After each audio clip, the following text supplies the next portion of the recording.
میں پروفیسر عبدالستار دلوی صاحب کا بھی دل کی گہرائیوں سے استقبال کرتا ہوں اور شکر گزار ہوں کہ انہوں نے ہندوستانی زبانوں میں غالب کی مقبولیت مراٹھی کے حوالے سے جیسے اہم موضوع پر لیکچر کے لیے ہماری درخواست منظور کی اور آج وہ ہمارے روبرو ہیں۔ میں ان کا استقبال کرتا ہوں۔ میں ان تمام شرکا کا بھی استقبال کرتا ہوں جو اس لائن لیکچر میں زوم یا فیس بک کے ذریعے ہم سے جڑے ہیں۔ ناظرین، جیسا کہ آپ کے علم میں ہے، غالب انسٹیٹیوٹ ادب و ثقافت کے میدان میں مسلسل نمایاں خدمات انجام دیتا رہتا ہے، لیکن اس ادارے کی ترجیحات میں غالب اور عہدہ غالب، معاصرین غالب کے تعلق سے معیاری لٹریچر شائع کرنا اور ایسے افراد کے خیالات کو عام کرنا جنہوں نے اپنی پوری عمر تحقیق اور مطالعے کے لیے وقف کر دی۔ پروفیسر عبدالستار دلوی صاحب کا شمار ایسے ہی دانشوروں میں ہوتا ہے۔ انہوں نے تحقیق، تنقید، لسانیات اور ترجمے کی دنیا میں جو کارہائے نمایاں انجام دیے ہیں، اگر میں ہر ایک کا مختصر تعارف بھی کراؤں تو یہ بجائے خود ایک لیکچر ہو جائے گا۔ پروفیسر عبدالستار دلوی ان منتخب ادبا میں ہیں جن کی 2 مادری زبان ہیں۔ آپ کی ولادت مہاراشٹرا کی مردم خیز بستی کوکن میں ہوئی، جہاں ان کے گھر میں کوکنی اور اردو دونوں زبانیں بولی جاتی ہیں۔ انہوں نے بمبئی کی تہذیبی تاریخ پر جو کام کیا ہے وہ ایک دستاویزی شناخت رکھتا ہے۔ دکنی ادب کے باکمال مگر فراموش کردہ شاعر شاہ تراب کو دوبارہ متعارف کرانے کا سہرا پروفیسر دلوی کا سر جاتا ہے۔ آپ کی کتاب دکنی اردو دکنیات کے تعلق سے بالکل منفرد شناخت رکھتی ہے۔ پروفیسر نجیب اشرف ندوی جیسے ماہر لسانیات اور نابغہ روزگار شخصیت کے مقالات سے نئی نسل ناواقف ہی رہتی اگر پروفیسر دلوی انہیں تحقیقی تقاضوں کے تحت مرتب نہ کرتے۔ پروفیسر عبدالستار دلوی کا پسندیدہ موضوع لسانیات ہے۔ اس تعلق سے ان کی کتاب لسانی تحقیق، اصول اور طریقہ کار، 2 زبانیں 2 ادب، اردو میں لسانی تحقیق، اردو زبان اور سماجی سیاق اور ہندوستانی زبان بطور خاص قابل ذکر ہے۔ عبدالستار دلوی کی تصانیف کا دائرہ اس سے بہتر وسیع ہے جتنا میں نے عرض کیا۔ پروفیسر عبدالستار دلوی علمی خصوصیات کے علاوہ انتظامی معاملات میں اپنی بہترین شناخت رکھتے ہیں۔ وہ Mahatma Gandhi memorial research centre کے 1967 سے 1982 تک ڈائریکٹر رہے۔ اس دوران مہاتما گاندھی ریسرچ سینٹر نے کئی ایسے اہم فیصلے لیے جن کی بدولت یہ سینٹر نہ صرف ترقی کے راہ پر گامزن ہوا بلکہ اس نے اپنے حلقہ اثر میں تحقیقی رجحان کو بھی عام کیا۔ ممبئی یونیورسٹی میں وہ صدر شعبہ اردو رہے اور ان کا عہد صدارت آج بھی بطور مثال پیش کیا جاتا ہے۔ اب میں نہایت ادب و احترام کے ساتھ پروفیسر عبدالستار دلوی سے درخواست کرتا ہوں کہ وہ ہندوستانی زبانوں میں غالب کی مقبولیت مراٹھی کے حوالے سے کے موضوع پر غالب توسیع خطبہ پیش فرمائیں۔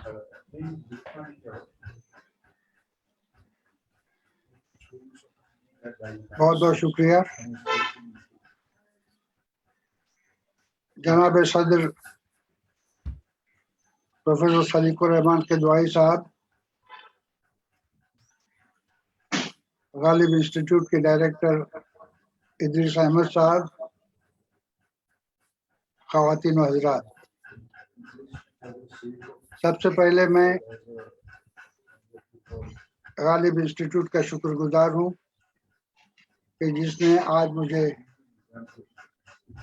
یہ اعزاز بخشا کہ میں غالب ایکسٹینشن لیکچر دوں۔ غالب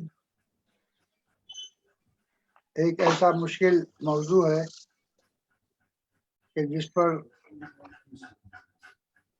اظہار خیال کرنا بھی مشکل ہے،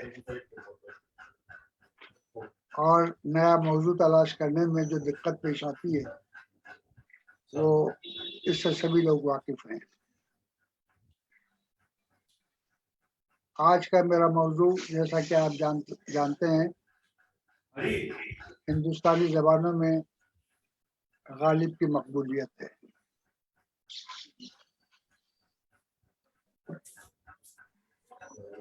غالب اردو کے واحد شاعر ہیں جنہیں عالمی شہرت حاصل ہوئی. انگریزی کے علاوہ متعدد یورپی زبانوں میں غالب کے ترجمے ہوئے ہیں. اس سے عالمی سطح پر غالب کی مقبولیت کا اندازہ ہوتا ہے. ہندوستان میں خصوصی طور پر رالف رسل نے غالب کو اور انہی کے ساتھ میر اثر کو انگریزی طبقے میں اپنے عالمانہ و فکر و نظر سے متعارف کرایا. ہندوستان میں بھی دیوان غالب کے اردو تراجم ہوئے ہیں جن میں پروفیسر نذیر احمد کا ترجمہ مقبول ہوا. اسی طرح ڈاکٹر یوسف حسین کا. غالب کی مقبولیت ہندوستان کی مختلف زبانوں میں بھی رہی ہے. یہی نہیں، شاید یہ کہنا غلط نہ ہو کہ ہندوستان کے مختلف زبانوں میں غالب کا جادو سرشار کر دیتا ہے. غالب اردو اور ہندی دونوں میں مقبول ہے. اس کی متعدد مثالیں دی جا سکتی ہیں، لیکن میں دیوان غالب کے صرف ایک ترجمے کا خصوصی طور پر ذکر کرنا چاہوں گا جو ہندی کے مشہور و معروف شاعر شیو منگل سنگھ سمن نے کیا تھا. اسی طرح پنجابی، راجستھانی، کشمیری، بنگالی زبانوں میں بھی غالب کے ترجمے ہوئے اور انہیں قبولیت عام حاصل ہوئی. ہندوستان میں چند مذکورہ زبانوں کے علاوہ جنوبی ہندوستان میں بھی غالب ایک مقبول شاعر رہا ہے. غالب اردو کا سب سے مقبول شاعر رہا ہے. جنوبی ہندوستان کی دراوڑی زبانوں میں شاید کنڑ ہی ایسی زبان ہوگی جس میں غالب کا ترجمہ نہیں ہوا. اگر خلیل مامون کی صدارت ساہتیہ اکیڈمی کی یہ تجویز منظور ہوئی ہوتی اور اس پر کام ہوا ہوتا کہ اس پر کام کیا جائے، مگر شاید یہ اسکیم غالب کی چند غزلوں کے ترجموں تک ہی محدود رہی. البتہ تیلگو اور تامل میں غالب کے جستا ترجمے ہوتے رہے، بلکہ شاید یہ کہنا زیادہ صحیح ہوگا کہ تامل میں اسے سب سے زیادہ مقبولیت حاصل ہوئی. تیلگو اردو سے جغرافیائی اعتبار سے سب سے زیادہ قریب زبان رہی ہے. تیلگو اور اردو میں ادبی سطح پر لین دین کی متعدد مثالیں ملتی ہیں. جہاں تک غالب کا سوال ہے، اس کے تیلگو ترجمے بھی ہوئے. عثمانیہ یونیورسٹی کی سابق صدر شعبہ اردو پروفیسر فاطمہ بیگم نے جو معلومات فراہم کی اس کے مطابق غالب کے تیلگو میں بھی ترجمے ہوئے ہیں. تیلگو میں غالب کا سب سے پہلا ترجمہ داس رتھی وینکٹ اچاریہ نے کیا تھا. اس کے بعد ان کے بھائی داس رتھی رنگاچاریہ نے اقبال کو تیلگو میں متعارف کیا. ان دونوں کے بعد سی نارائن ریڈی نے ستارے کے تخلص کے ساتھ تیلگو میں غزل گوئی شروع کی. ان کی کوششوں نے صنف غزل کو تیلگو میں بڑی مقبولیت عطا کی. سی نارائن ریڈی تیلگو کے بہت مشہور اور مقبول شاعر تھے اور جامعہ عثمانیہ میں پروفیسر اور بعد میں تیلگو یونیورسٹی میں وائس چانسلر رہے. مہاکوی ٹیگور کے دیش مغرب بنگال اپنے دانشوری ہی نہیں بلکہ اپنے اعلیٰ ادب کے لیے بھی شہرت رکھتا ہے، جس میں کئی شخصیتیں نہ صرف بنگالی ادب میں مشہور ہوئی بلکہ عالمی ادب میں بھی جس کی شناخت بنی.